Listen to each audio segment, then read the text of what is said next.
Hi, my name is Abraham Glover, and here is a video about 3 things that you can do in your organization to help bridge that diversity gap. Now, these 3 things I've picked up through my working experience, through various roles I've taken in, and also as being a black guy in the IT business. A bit of background about me: I run an IT consultancy called Quarte Limited, and Quarte Limited works on the idea of we want to create a solution for you. So we want to hear what you are doing, what you might be doing, what you want to do, and we find ways to get you to that end goal. All right, so to the topic of this video, 3 ways to have real world immediate effects on the diversity gap. The first thing, which I'm going to dive right into, is the idea of reverse mentoring.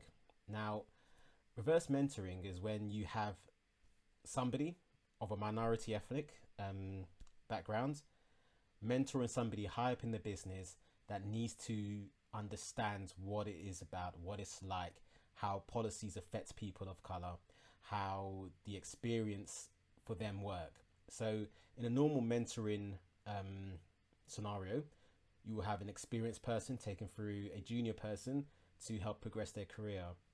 This is where we're going to reverse that.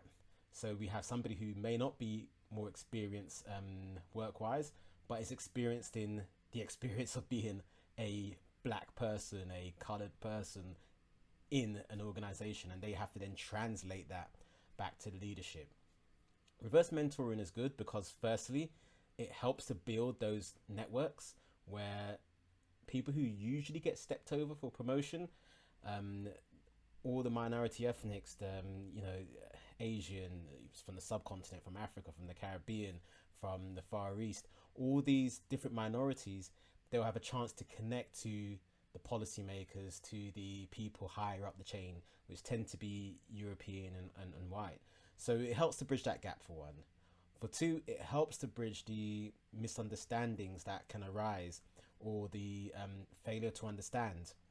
So one of the things that I heard a lot of a little while ago, and you still hear it now, where people say it's not so much about diversity of people, it's diversity of thought.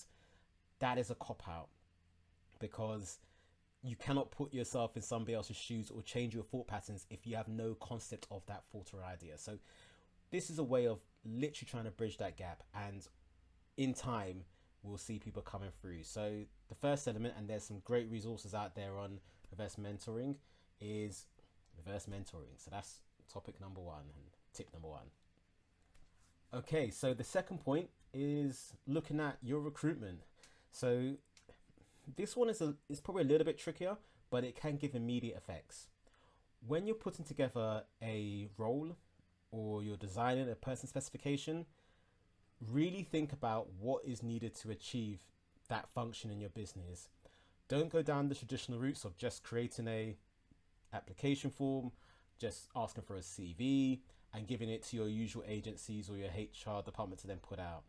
Really think about where you're advertising those roles. Really think about what you're asking the people to do in order to apply for those roles.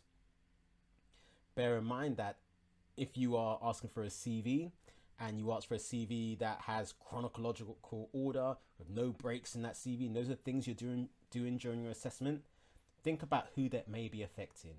If you have to take a career break for many reasons, which could be childcare, it could be sickness, it could be being a carer, it could be spending time in jail, it could be all these sort of things. Those are things which in many ways are deterrents for applicants, because they feel that they're going to be scrutinized for having those gaps. And also for you, what's the value in it? One thing that I remember being said to me, and I remember questioning as well people about this, is what would you rather have? 10 years of solid experience doing a particular role, or 3 years of high quality experience in a range of places? You want transferable skills. You want people that are adaptable. You want people that can help bring something to your role to open up new avenues. And that requires you rethinking about the role you're creating, why you're creating it. Any preconceptions about who you have might fill that role. You have to almost throw that out and think of it more in a pure fashion. One of the things that's quite interesting with recruitment is that once you then recruit somebody, or you have a group of people who you're going to interview ready for recruitment, think about the hours you give them, the structures you give them, the times you expect, and what you expect of them. Think about how you test for them before you give them the role. Is it going to be they come in, they sit down, they do an interview, and then they go home again? Now, you've got to remember that a lot of children, a lot of kids who go to private schools and top level universities, they have really strong employability departments and functions which really get the kids ready for things like interviews and preparing CVs.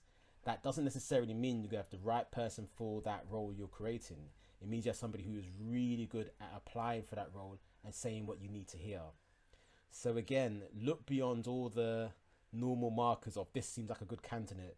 Go beyond the idea of, hey, this guy reminds me of me as I was coming through. Think about the role you have and how you then access them.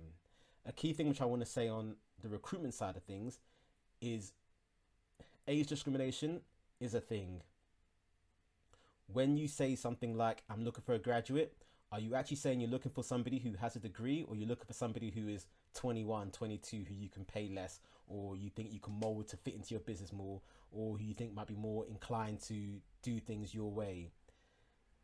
Really think about what you're asking for and ask for it correctly within the law. Because one thing which I think is a barrier is when we have a lot of people, especially in ethnic minorities, who in later life want to change course, want to change a new career, and there are many hidden barriers in that, and that's something which we need to look to tackle. You'll also find a lot of organizations, when they talk about want to tackle diversity, they go straight for the young, for the graduates and apprenticeships, rather than the people that are already there in the workforce. And that in itself says a lot, because that says to me that you're looking to have somebody who you can mold and change to your way of thinking, and that's not diversity, that's cloning. That's the Borg, a simulation or die type thing. So my next main pick is think about your recruitment policy, think about who you're sending it to, thinking about how you're going to test for them, and then think about what terms you're going to bring them on to your organization. So my final point about tackling diversity within your organization is about looking at your leadership, looking at your managers. What you need to do is to think about who gets promoted, who is in charge of people's development, how equal and fair is it, and what markers are you looking for? One of the things that's quite difficult, and I can speak about experience, I can speak from a position of experience on this, is when you're moving up to the next level and you are looking at the things you need in order to get to that level, to that next stage up, when you get their job description or that specification for the role above, and you start saying, okay, I need to do this training, I need to fit in this area, and I would done this myself, where I've ticked off certain training elements and I've done the work to do it, and then I've applied for the role. I've then been told, well, there's somebody more experienced, or we want to go external. And these are the sort of things where it is very difficult for ethnic minorities to then say, hey, to challenge that point of view, because firstly, it's not transparent. Secondly, it's this idea of you need to have everything ready, prepared, before you can even make that jump to promotion. So that's the impression, that's the meritocracy impression that a lot of people get, that you work, you tick all the boxes, you get all those positions, then you can put in for promotion. If the promotion's available, you then move ahead. That tends to not be the case, because we see consistently black and minority ethnic members of staff do not get promoted in the same way, where we see people who are lower skilled or less qualified moving ahead of them when it comes to things like promotion.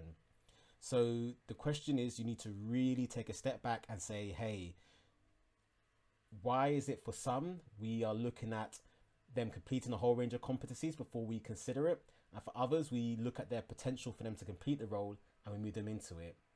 A lot of roles, a lot of promotions, you learn by doing the actual role. So make things like acting up positions available, move them into acting up positions, make shadowing positions available, and then when permanent roles are there, they're better situated to actually then apply for them or to find somewhere comparable.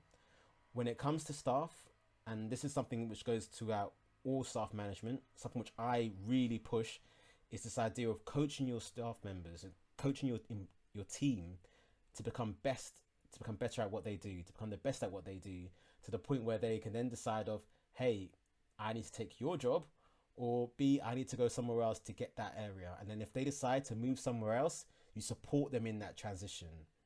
No one should be tied down to your business. It's all about helping people get to the next stage and accepting that there will be a level of turnover, and you want the positive turnover where you've brought somebody through and they've learned and delivered and have been innovative and agile within your business. They get to that point where they can't reach any further and they're happy to go on. And when they move on, you help them. And when they move on to a new position, they can come back and help you in other ways. This is what we want. This is the sort of environments we want to build. And this is somewhere where not only will it help your ethnic minority staff, it will help all your staff if you approach that sort of level of coaching leadership when it comes to staff members. So those are my 3 main points of diversity and ways how you can deal with it in your business. Real things you can implement almost straight away. You don't have to think about it too much. I hope it was useful. Give me any shout outs for any more information.